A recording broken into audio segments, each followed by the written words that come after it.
When I was 10 years old, my grandfather first introduced me to Othello. Othello is a beginner strategy game and it hooked me into the genre of strategy games. Quickly, I became attracted to another game called Stratego, which is a strategy game except much, much more complex and much harder to master.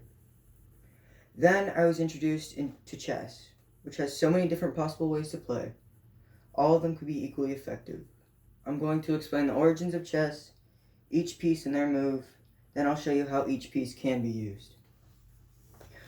For the origins, Britannica.com says that chess may have originated around the 7th century AD and it might have been called Chaturanga. iChess.net, however, says there's no discernible beginning for chess because there are a lot of different ways to play it. Everyone kind of agreed that because there were no set in stone rules, there is no actual origin date for chess. And there was a legend that came out, though, about a wise man and an evil king. And the evil king basically cared nothing for anyone of his subjects, didn't like them, didn't give them, didn't had terrible taxes.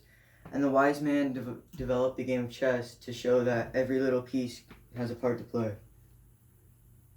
Chess.com, though, says the first official world champion was Wilhelm Steinitz in 1886. The most significant thing about this is that is when the official rules of chess were set. So, the king is the little piece with the cross on his head, and he can move in one direction in one tile. So he can move left, right, forward, backwards, diagonals in one space. The queen is the king without a cross on her head. She can move in any direction as far as she wants until she hits a different piece. The bishop is the dude with the slit in his mouth.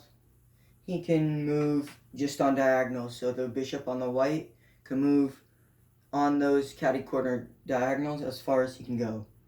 And then the rook is like a castle, and it's the same as the bishop except it's left, right, back, forward as far as he can go.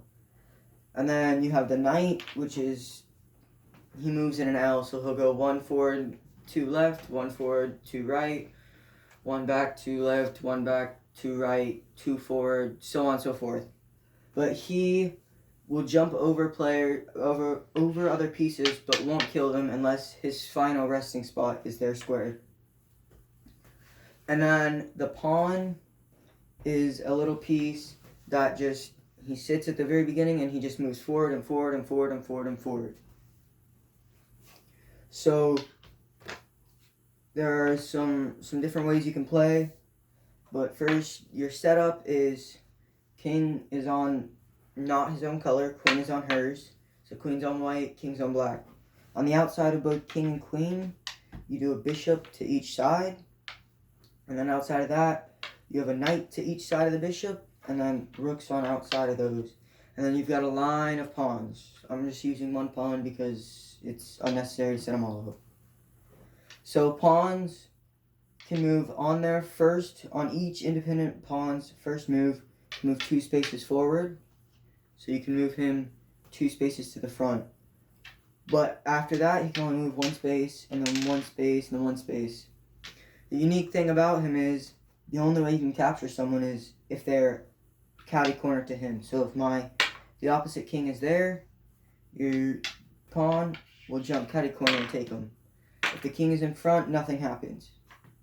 If the pawn makes it to the other side, you can switch him out for any piece you want.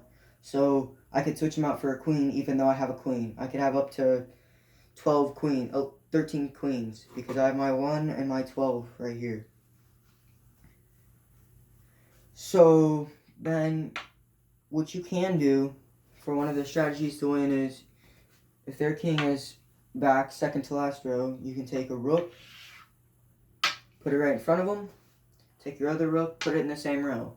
So the king is now in check, so he can only move away from the impeding attack. So he'll move backwards, so he's out of check, and then your rook will just come and get in his way and he has nowhere to go, checkmate, they lose.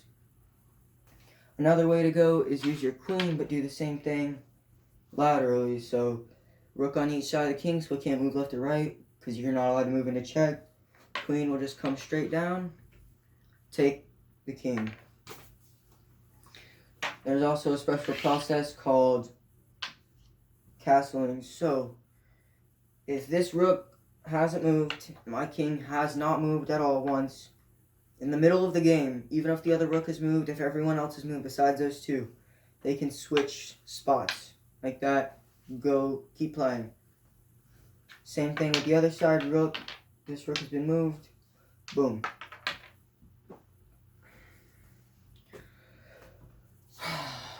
That's basically all you really need to know without going super in depth. So that was the history of chess and how it evolved. I also talked about how each piece moved across the board and their special values and perks of using each one. Chess is a really amazing and unique game. It's not super difficult to learn, but it's really hard to master. And I hope you all liked my presentation. Thank you.